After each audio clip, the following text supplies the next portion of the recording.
Thailand की राष्ट्रीय पुस्तक रामायण क्यों है? वैसे तो दोस्तों मैं आपको बता दूं कि जो थाईलैंड है वो बहुत ही सुंदर देश है और यहाँ पर जो धर्म है वो धर्म है बौद्ध धर्म। यहाँ के सभी लोग बौद्ध धर्म को ही मानते हैं। लेकिन ऐसा क्या कारण है कि इसकी जो राष्ट्रीय पुस्तक है वो रामायण है? इसके पीछे ऐसी क्या वजह रही होगी? दोस्तों मैं आपको बता दूं कि जो थाईलैंड के लोग हैं वो रामायण को बहुत मानते हैं। इसके पीछे वजह है वहाँ के राजा। अब आप ये सोच रहे होंगे कि राजा का रामायण से क्या ताल्लुकात है। तो दोस्तों मैं आपको बता दूं कि वहाँ के जो राजा हैं उनका कहना है कि वो राम भगवान के वंशज हैं। अब ये बात सही है या नहीं ये चीज़ तो हमें नहीं पता, लेकिन वहाँ के लोगों का मानना है कि जो राजा हैं वो राम भगवान के वंशज हैं और यही कारण है कि जो थाईलैंड की राष्ट्रीय पुस्तक है वो रामायण है।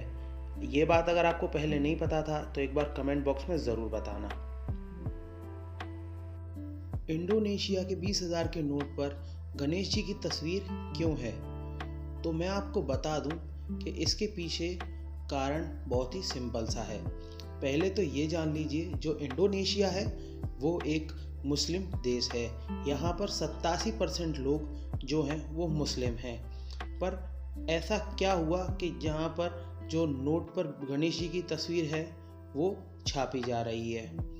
अब बात ये है कि जो फोटो में जो शख्स है उसका नाम है की हजार देवेंद्रा। वो वहाँ के स्वतंत्रता सेनानी थे। उस समय इंडोनेशिया की जो आर्थिक स्थिति थी वो बहुत ही ज़्यादा ख़राब थी और उसका मानना यह था कि नोट पर गणेश जी के चित्र की वजह से उनकी आर्थिक स्थिति काफ़ी ज़्यादा सुधर गई है और जो इंडोनेशिया है वो आज एक अलग ही देश है।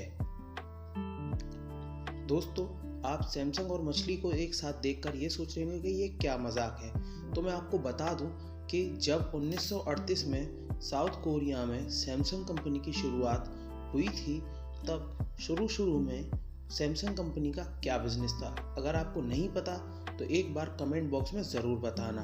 तो मैं आपको बता दूं दोस्तों कि शुरू में सबसे पहले जो सैमसंग कंपनी है वो मछली का व्यापार करती थी।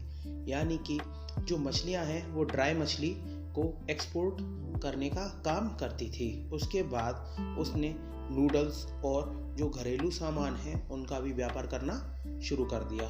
उसके बाद जो सैमसंग कंपनी है उसने फिर कंस्ट्रक्शन का काम भी शुरू किया।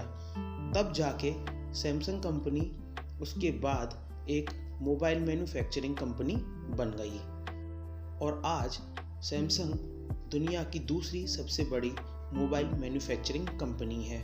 अगर आपको यह ताज्जुब लग रहा है कि सबसे पहले सैमसंग कंपनी का पहला बिजनेस मछली का था तो एक बार कमेंट बॉक्स में ज़रूर बताना। अमेज़न के लोगों के नीचे एरो का निशान क्यों है और उसका क्या मतलब है? दोस्तों आप लोग अमेज़न कंपनी के बारे में बहुत अच्छे से जानते होंगे कि ये कंपनी क्या है और इस कंपनी का क्या काम है।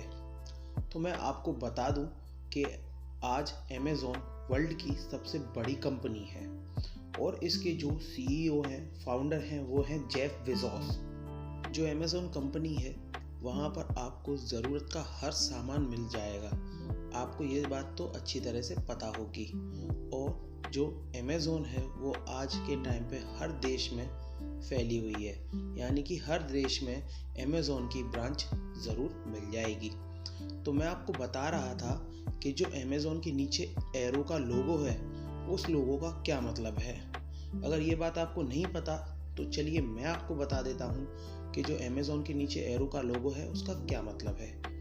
तो मतलब साफ है कि जो अमेज़न में स्पेलिंग है AMAZON, जो उसमें A से लेके Z तक ये एरो है। यानी कि इसका मतलब ये है कि जो अमेज़न कंपनी है वहाँ पर उस कंपनी में A से लेके Z तक सारी चीज़ें मिलती हैं। इसका सिर्फ यही मतलब है। रोल्स रॉयस कार को हर कोई नहीं खरीद सकता। इसके पीछे क्या वजह है, क्या कारण है और क्यों नहीं खरीद सकते हम आपको बताएंगे वीडियो में आगे। वैसे तो दोस्तों आप सब लोग रोल्स रॉयस कंपनी के बारे में बहुत अच्छी तरीके से जानते होंगे। जो रोल्स रॉयस कंपनी है वो दुनिया की सबसे बड़ी लग्जूरियस कार मैन्युफैक्चरिंग कंपनी है, जो दुनिया की सबसे टॉप लग्जूरियस कार बनाती है। और ये बात आपको मैं पहले भी अपनी वीडियो में बता चुका हूँ कि जो रोल्स रॉयस है उसे बनने में 2 महीने का वक्त लगता है। वैसे मैं वीडियो का लिंक डिस्क्रिप्शन में दे दूंगा। हम बात कर रहे थे कि रोल्स रॉयस कार को हर कोई क्यों नहीं खरीद सकता। आपने कुछ समय पहले सुना होगा कि मल्लिका शेरावत रोल्स रॉयस कार खरीदने गई थी, लेकिन उन्हें रोल्स रॉयस कार वालों ने कार बेचने से मना कर दिया। अब इसके पीछे ये थी वजह कि जब भी कोई रोल्स रॉयस कार खरीदने जाता है तो जो रोल्स रॉयस के मैनेजर हैं या जो सेल्समैन हैं वो पहले बंदे का बैकग्राउंड चेक करते हैं। तो उन्होंने मल्लिका शेरावत का बैकग्राउंड ठीक नहीं लगा, इस वजह से उन्होंने कार देने से मना कर दिया। एंटार्क्टिका के नीचे ये क्या है? तो दोस्तों आपको पहले भी पता होगा कि दुनिया की सबसे ठंडी जगह एंटार्क्टिका है। यहाँ का तापमान -25 डिग्री तक चला जाता है, लेकिन यहाँ पर जीवन संभव है और यहाँ पर कई सारे लोग जीव जंतु भी रहते हैं। जितनी खूबसूरत ये जो जगह है एंटार्क्टिका देखने में है, उतनी ही ज़्यादा खतरनाक है। आप सोच रहे होंगे कि ठंडी जगह है तो खतरनाक होगी। जी नहीं, ठंड की वजह से तो ये खतरनाक है ही, लेकिन इसके नीचे कई सारे डोरमांट वोल्केनोज हैं। अब आप ये पूछेंगे कि डोरमांट वोल्केनो क्या होता है? डोरमांट वोल्केनो का मतलब सक्रिय ज्वालामुखी, जो कभी भी एक्टिव हो सकते हैं। तो सबसे बड़ी बात यह है कि जो एंटार्क्टिका जितनी ठंडी जगह है उसके नीचे कैसे पॉसिबल है एक ज्वालामुखी होना। अब आपको पहले मैं ये बता दूं कि इसके नीचे 138 सक्रिय ज्वालामुखी हैं जो कभी भी फट सकते हैं। ऐसा कैसे हो सकता है? ऐसा कैसे, क्या, कब, क्या हो सकता है, मैं बताऊंगा आपको इस वीडियो में। दोस्तों मैं आज आपसे बात करने वाला हूं एक ऐसे देश के बारे में जो टेक्नोलॉजी के मामले में इस पूरी दुनिया में सबसे आगे है। जी हाँ दोस्तों, मैं बात करने वाला हूँ जापान की। जापान के बारे में आप लोग बहुत अच्छी तरीके से जानते होंगे और आप में से कई सारे लोग तो वहाँ पर घूम के भी आ चुके होंगे या घूमने जाने वाले होंगे। तो आप जापान की टेक्नोलॉजी से तो पहले से ही कई अच्छी तरीके से वाकिफ़ होंगे। आपको कई सारी चीज़ें जापान में देखने को मिल जाएंगी।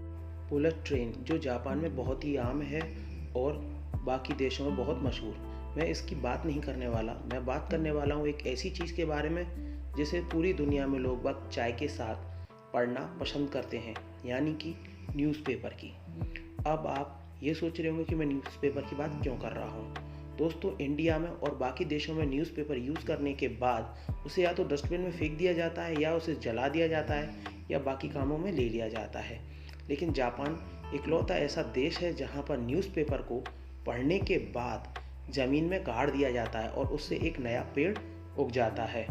अब आप ये सोच रहे हैं ऐसा कैसे पॉसिबल है? जब मैन्युफैक्चरिंग होती है न्यूज़पेपर की उस टाइम पे उसमें कई तरह के पेड़ों के सीड्स मिला दिए जाते हैं, इस वजह से उस पेपर को ज़मीन में गाड़ दिया जाता है और पेड़ उगाते हैं। अगर ये फैक्ट्स आपको नहीं पता था तो वीडियो को लाइक करें, शेयर करें और आप हमारे यूट्यूब चैनल पर नए हो तो सब्सक्राइब ज़रूर करें।